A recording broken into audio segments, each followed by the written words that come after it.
नमस्कार। ज़िंदगी सुपरफास्ट में आप सभी का बहुत बहुत स्वागत, वंदन, अभिनंदन। मैं मंगल स्वरूप उपस्थित हूँ आज एक और कहानी के साथ। कहानी का शीर्षक है ठाकुर का कुआं और इस कहानी को लिखा है मुंशी प्रेमचंद जी ने। तो एक छोटा सा निवेदन कि कृपया इस कहानी को आप अपने दोस्तों के साथ शेयर करें और इस चैनल को अगर अभी तक आपने अपनाया नहीं है तो कृपया इसे सब्सक्राइब कर दें। तो सुनते हैं ठाकुर का कुआं। जोखू ने लोटा मुँह से लगाया तो पानी में सख्त बदबू आई। गंगी से बोला, यह कैसा पानी है, मारे बास के पिया नहीं जाता, गला सूखा जा रहा है और तू सड़ा पानी पिलाने देती है। गंगी प्रतिदिन शाम पानी भर लिया करती थी। कुआं दूर था, बार बार जाना मुश्किल था। कल वह पानी लाई तो उसमें बू बिल्कुल न थी। आज पानी में बदबू कैसी। लोटा नाक से लगाया तो सचमुच बदबू थी। जरूर कोई जानवर कुएं में गिरकर मर गया होगा, मगर दूसरा पानी आवे कहाँ से। ठाकुर के कुएं पर कौन चढ़ने देगा। दूर से लोग डांट बताएंगे। साहू का कुआं गांव के उस सिरे पर है, परंतु वहाँ भी कौन पानी भरने देगा। कोई तीसरा कुआं गांव में है ही नहीं। जोखू कई दिनों से बीमार है।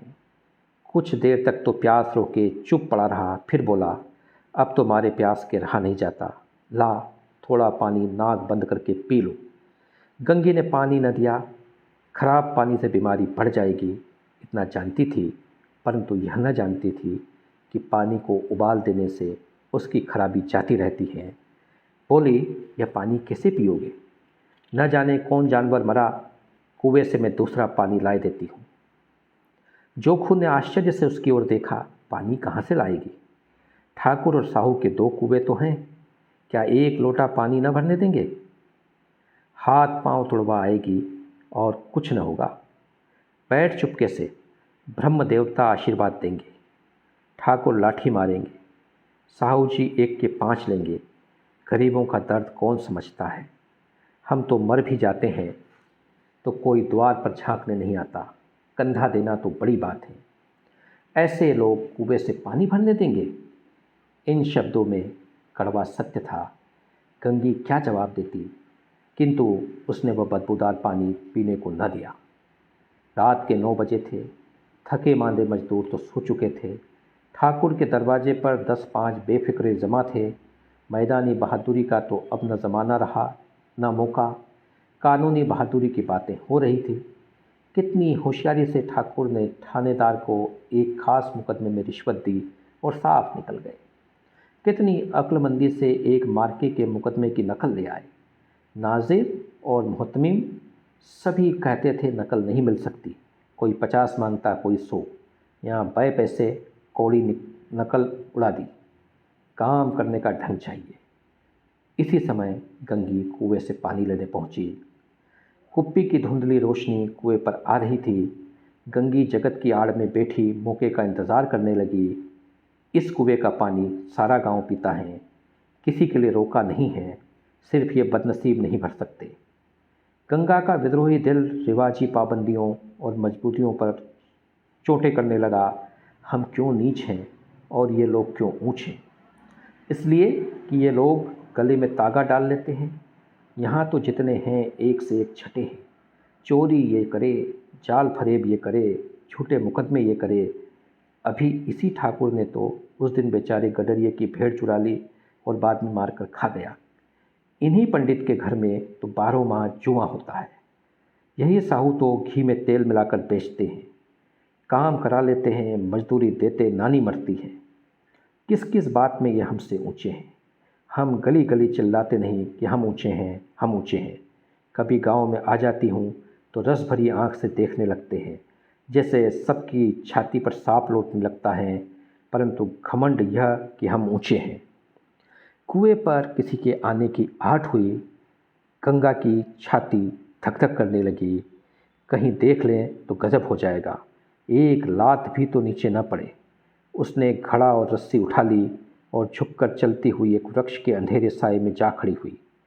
कब इन लोगों को दया आती है किस पर। बेचारे महंगू ने इतना मारा कि महीनों लहू थूकता रहा, इसलिए तो कि उसने बेगार न दी थी। इस पर ये लोग ऊंचे बनते हैं। कुएं पर स्त्रियां पानी भरने आई थी। इनमें बातें हो रही थी। खाना खाने चले और हुक्म हुआ कि ताज़ा पानी भर लाओ। घड़े के लिए पैसे नहीं हैं। हम लोगों को आराम से बैठ देखकर जैसे मर्दों को जलन होती है। हाँ, यह तो न हुआ कि कलसिया उठाकर भर आते। बस हुक्म चला दिया कि ताज़ा पानी लाओ, जैसे हम लोंडियाँ ही हो। लोंडियाँ नहीं तो और क्या हो तुम। रोटी कपड़ा नहीं पाती, 10-5 रुपये भी छीन झपट कर ले ही लेती हो। और लोंडियाँ कैसी होती हैं? मत जलाओ दीदी। छिन भर आराम करने को जो तरस कर रह जाता है, इतना काम किसी दूसरे के घर कर देती तो इससे कहीं आराम में रहती। ऊपर से वह एहसान भी मानता। यहाँ काम करते करते मर जाऊँ, पर किसी का मुंह ही सीधा नहीं होता। दोनों पानी भरकर चली गई तो गंगी वृक्ष की छाया से निकली और कुएं की जगत के पास आई। बेफिक्रे चले गए। ठाकुर भी दरवाज़ा बंद कर अंदर आंगन में सोने जा रहे थे। गंगी ने क्षणिक सुख की सांस ली। किसी तरह मैदान तो साफ हुआ। अमृत चुरा लाने के लिए जो राजकुमार किसी ज़माने में गया था, वह भी शायद इतना सावधानी के साथ और समझबूझकर न गया होगा। गंगी दबे पांव कुएं की जगत पर चढ़ी। विजय का ऐसा अनुभव उससे पहले कभी न हुआ था। उसने रस्सी का फंदा घड़े में डाला, दाएं बाएं चौकन्नी दृष्टि से देखा, जैसे कोई सिपाही रात को शत्रु के किले में सुराख कर रहा हो। अगर इस समय वह पकड़ ली गई तो फिर उसके लिए माफ़ी या रियायत की रत्ती भर उम्मीद नहीं। अंत में देवताओं को याद करके उसने कलेजा मजबूत किया और घड़ा कुएं में डाल दिया। घड़े ने पानी में गोता लगाया, बहुत ही आहिस्ता, जरा भी आवाज़ न हुई। गंगी ने 2-4 हाथ जल्दी जल्दी मारे। घड़ा कुएं के मुंह तक आ पहुंचा। कोई बड़ा शहजोर पहलवान भी इतनी तेज़ी से न खींच सकता था। गंगी झुकी कि घड़े को पकड़कर जगत पर रखे कि एकाएक ठाकुर साहब का दरवाज़ा खुल गया। शेर का मुंह इससे अधिक भयानक न होगा। गंगी के हाथ से रस्सी छूट गई। रस्सी के साथ घड़ा धड़ाम से पानी में गिरा और कई क्षण तक पानी में हिलोरे की आवाज़ सुनाई देती रही।